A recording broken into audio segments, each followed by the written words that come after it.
Good evening, ladies and gentlemen, and welcome back to the FrostBytez Gaming Experience, part 24 of the Pokemon Emerald walkthrough. We have ourselves quite a bit of a part today, folks. We've got a lot of explaining to do for a lot of different variants of what's going to be going on in this part, but starting off with it, we are on route number 121. Not a whole lot to go on this route. There's a couple hidden items here and there. There's a good amount of trainers that we fight, but not too many.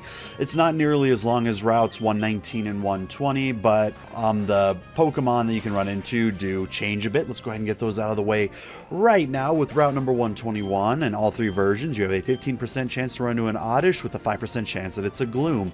In the Emerald version, you have a 20% chance for a Poochyena, along with a 20% chance for a Mightyena. With the Ruby and Sapphire version having a 20% chance for a Zigzagoon or 20% chance for a Lanoon. All three versions give you a 9% chance for a Wingull with a 1% chance of running into a Kecleon. And in the Sapphire Emerald version, you have a 30% chance to run into a Shuppet, whereas in the Ruby version is a 30% chance to run to a Duskull.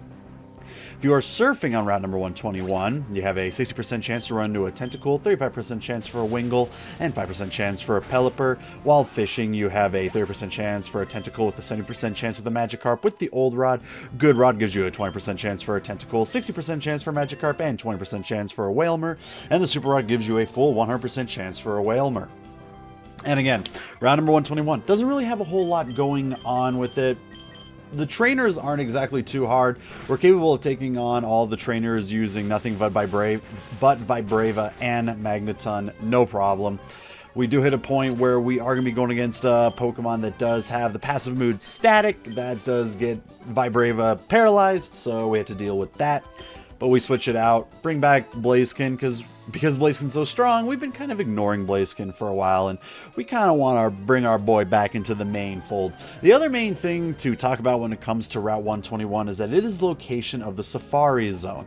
The thing is, though, we can't go into the Safari Zone just yet. We've actually got to go get something before we can take on the Safari Zone. So we're actually going to skip over that for the time being until we get the item we need to take on the Safari Zone. And even then, it'll still probably be, I want to say, about a part or two before we actually look into going into the Safari Zone, because after this part, we are finally going to go and backtrack for the first half of items that we are capable of now getting, now that we have just about everything that we need, and especially the move Fly, in order to get to these areas much quicker than it would have been if I tried doing it beforehand. Very glad I actually decided to do it this way. It saves me time, it saves you guys time. Well, you guys would have been saved time anyways. I would have edited out a lot of the backtracking just to like going from town to town and surfing and all that stuff. I would have edited a lot of that out, so really just saves me a lot of time, which is pretty good actually, and it allows me to then do all of the surfing trainers, which will probably do the part after. It mostly depends on how long it's going to take in order to backtrack for all the items. I don't anticipate it's going to take a whole entire part, but then also thinking about doing the surfing part of it, or at least for one section of it. I believe the section is route, oh my goodness, I don't remember off the top of my head, but it's the one that goes from Dewford Town that goes up north. We're not going to be taking the eastern surf path just yet, because we actually want to get the move Dive first, because there is an area there that we cannot fully explore until we get Dive. So we're going to save off the eastern waters from Dewford until later. Oh, geez, what route number is that? What, 118, 119, something like that? And then the one that goes up north is like 106, 107, 108, something like that. I could be completely off. I'm not exactly sure. I try to memorize the route numbers as best as possible, but sometimes it just kind of falls a little bit flat. But one of the biggest things that we will be looking at, and I am going to go ahead and start explaining it right now, because there is a lot to talk about when it comes to it.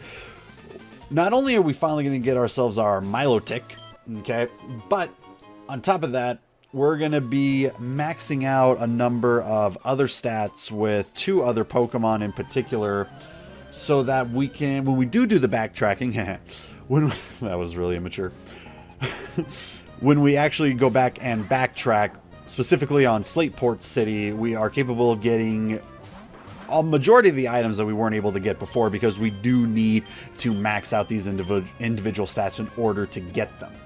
So we're going to be starting to make Pokeblocks using berries. I don't think it showed because I wasn't in my bag for that long, if I even was in the bag at all. I went out of my way and got myself a whole mess of particular berries that are used to max out at least one of the 5 stats. In most cases, it's to max out 2 specific stats, and I was able to do it so that I only need to get 3 types of berries in order to max out all stats of 3 individual Pokemon in order to do it. I didn't want to be sitting here and doing it forever because, again, I don't really plan on doing much of the contests. I'm probably just going to do 1 because you have to do 1 in order to get the items at Slateport City. And after that, I don't think I really need to do any of the contests to get any other particular items that have to be showcased. I'll just showcase doing it once, probably failing at it. You know, I don't know what I'm doing with them, but you don't have to win it. You just have to enter it in order to get the specific items. Maybe there is an item you can get for winning it. In that case, if that is true, I will try my best to try to win when I possibly can, but I'm not making it a top priority unless I absolutely need it to be. And even then, these items that I am going to be getting from Slateport City, they're not needed to beat the game. I just kind of want to showcase them because they are still items at the end of the day, so they're kind of well needed. But Pokeblocks, how does it work? What does it do? There's a lot of numbers behind it. There's way more than what I'm willing to go out of my way and talk about. The best thing that I can tell you guys for a majority of it is, if you want to learn about it, there is one big FAQ that has all of the stats, all of the numbers, all the types of berries, what works with what, natures, all that stuff. There is an entire website for it. All you have to do is look up Pokemon Emerald Pokeblock making, I think is the best way to search for it. But when you guys start trying to look for it, it'll pretty much be right there within an easy Google search, and it gives you a big list of everything that you have to know, and it was really helpful for me. I'll put it down in the description because of how much of a help it was to me. And again, I don't remember the name of it off the top of my head, but again, if you go down to the descriptions and click on the link, it'll take you to what I used that showed me what I need to make to work with what Pokemon via nature types in order to get what I needed in order to max out the 5 stats, because again, that's all I'm really looking to do with it. But every single berry can be turned into certain color Pokeblocks.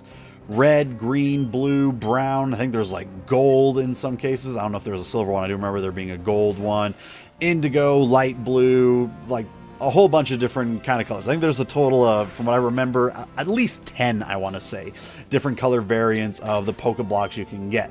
And the way you get those different color Pokeblocks is based on like the bitterness, the sweetness, the sourness, whatever kind of stat the in particular berries have. It gets really crazy, okay? And based on what type of Pokeblock it makes will determine if it is, you know, sour, sweet, bitter, whatever type of taste it has with it. Dependent on your Pokemon's nature will determine what it likes and dislikes, and that will determine how they interact when you give them the particular Pokeblock. Now, the reason this is all needed to know is because you can only give a Pokemon a grand total of 12 Pokeblocks. So if you mess up one of them, you could keep it from having that Pokemon getting a maxed out stat on any of the 5 you're trying to give it. So that is very important to note. The other important thing to note when it comes to making these Pokeblocks is that there's different grades for the blocks. The grades are usually around 3 different variants from what I've noticed. The first variant is, it gives you a grade of 11 or 12 from what I've seen. I think there's even one that had like a level 10. I'm not exactly sure. Those are the ones that you want to stay away from, okay? If the berry that you are turning into the Pokeblock only gives you a grade of 10, 11, or 12, you know, a very low number like that, it doesn't matter what the feel of it is, but if the grade itself is part of that 10, 11, 12 number, you don't want to use it because you're just wasting one of your 12 Pokeblocks and it just kind of all falls apart from there.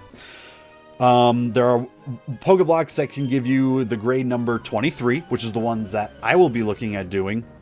The only thing about doing it where the grade number is 23 is that it does require to use all max 12 of them in order to get the maxed out of any one stat or two stats depending on what color it is you make. I believe gold gives you 3 random stats. A majority of them will just max out 1 stat. Some of them will do 2 in particular stats. It all depends on whatever color it is. And some of them will do 2 random ones, but the best one does 3 random ones. But because I want in particular stats, I did mine based on the colors that give me that guaranteed particular stat. The last grade number is 50, and a lot of those berries are very rare to come by. You have to do specific things. They're more kind of end game berries in a lot of cases. And again, those will give you Pokéblock grades of 50, meaning that you only really have to use 4 or so, 4 to 5 to max out one particular stat. So basically, if you wanted to and you were capable, and really, again, you really would have to want to, all you have to do is get like 1 of each individual berry and then plant them, grow them, water them at the opportunistic times, you know, something that I didn't think I'd have to do, but I actually did have to go on my way and do quite a number of times, to the point where I kind of overdid it, and now I have way more berries than what I actually needed in order to max out the Pokemon that I'm going to be doing. And you'll be seeing the type of berries that I do plan on using once we get to that point. So if you want to copy specifically what I did, it is possible, but remember, a lot of it is based on natures, because again, Pokemon like and dislike certain natures, and because you can only give them a max of 12, you want to be wary of that. You know, if your Pokemon has like a sassy nature, it's gonna like one particular type of Pokeblocks based on their taste and will dislike another one. And if you give them one that they dislike, then you're just asking, you're basically just saying, okay, I don't care about getting it maxed out, which is okay, except for we need it to be not so much maxed, but near maxed out in order for Feebas to become MILOTIC in the first place, but also in order to get the 5 items that we're going to be looking to get in Slateport City, we need to have at least a minimum of 200 points in each one of the stats. And again, the only way to do that is to make sure that I have 23 and then give 12 of them directly to one individual Pokemon that it works with, okay? So, and again, all this is stated in the link that I'm going to be providing for you guys, so if it sounds really confusing, and it is, click on it, it'll give you everything. It'll show you what natures like what types of Pokeblocks, it'll show you what types of berries help make those specific Pokeblocks, and in the Emerald version specifically, because it's different in the Ruby and Sapphire versions, because there's different contests in 4 different cities, and each one of them has different people that you can make Pokeblocks with. In Emerald, it's all condensed into the one city that we're going to be going into, and dependent on whichever one you pick will give you different color Pokeblock variants based on what berries you use. Not too different in some cases, but some of them are, dependent on if you do it with the old gentleman, if you do it with 2 individuals or the 3 individuals. The choice is yours on how you want to do it. The choice is yours and yours alone, for anybody that gets that reference.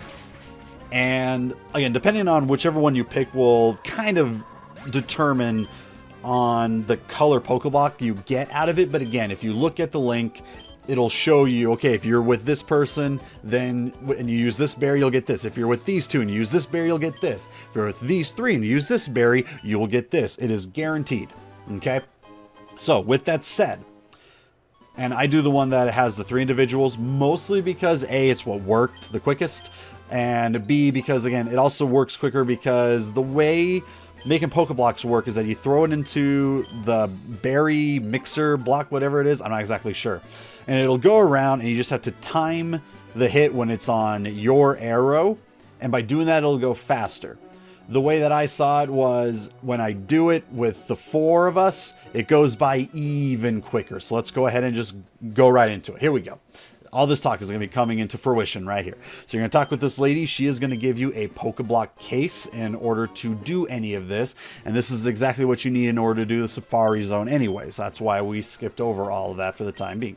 But we decide not to enter the contest just yet because we got something else to do. So you can talk with that gentleman in the top right, these two in the bottom right, or these three that I'm talking with right now. Now, if you don't know how the berry blender works, you could just ask and they'll tell you. But what you do is you want to pick the individual ones.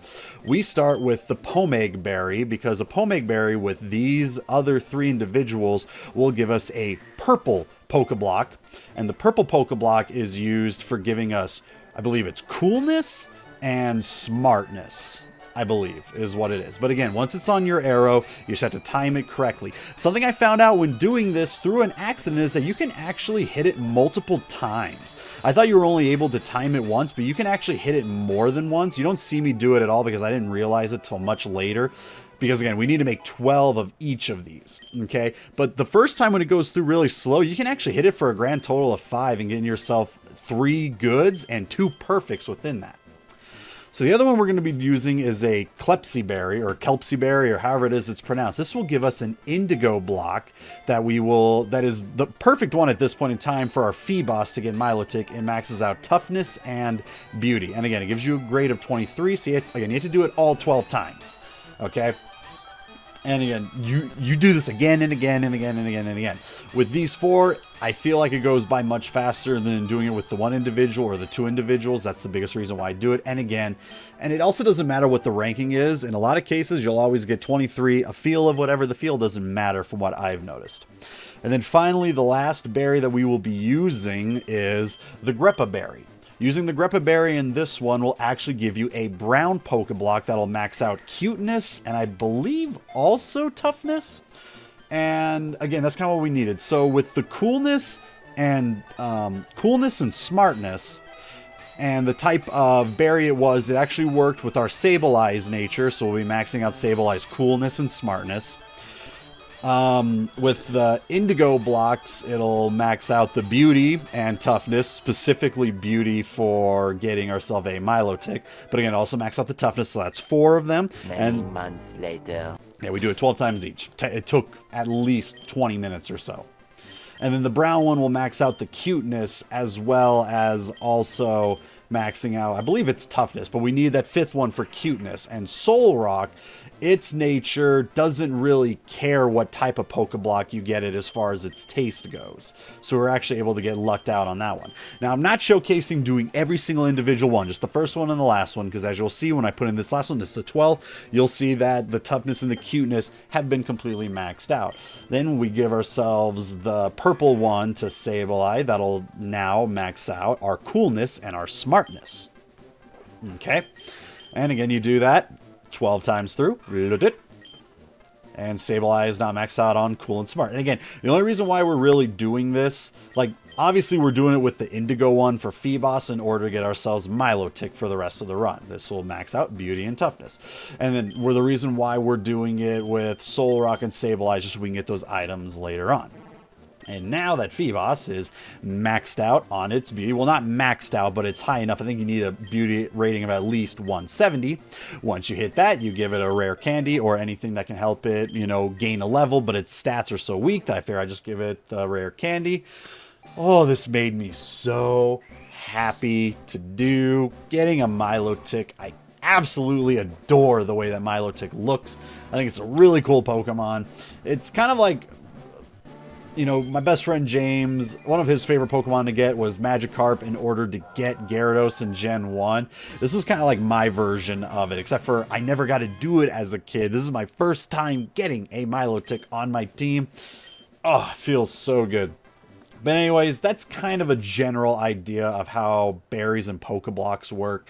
Again, you want to see how it works with your Pokemon, check out the link in the description. It'll show you what natures work with what, then you can use that, find out what berries you have, mix and match them together, and figure out ways to max out your Pokemon's 5 different contest stats. And there you go. That's all there is to it. It's not something I'm going to be going into any more of, so enjoy it while you can. Up next, we will be taking on one of the contests, and we're going to be doing a whole lot of backtracking, and then we'll see where it goes from here. But for the meantime, enjoy the rest of your evenings, and we will catch you all on the next part.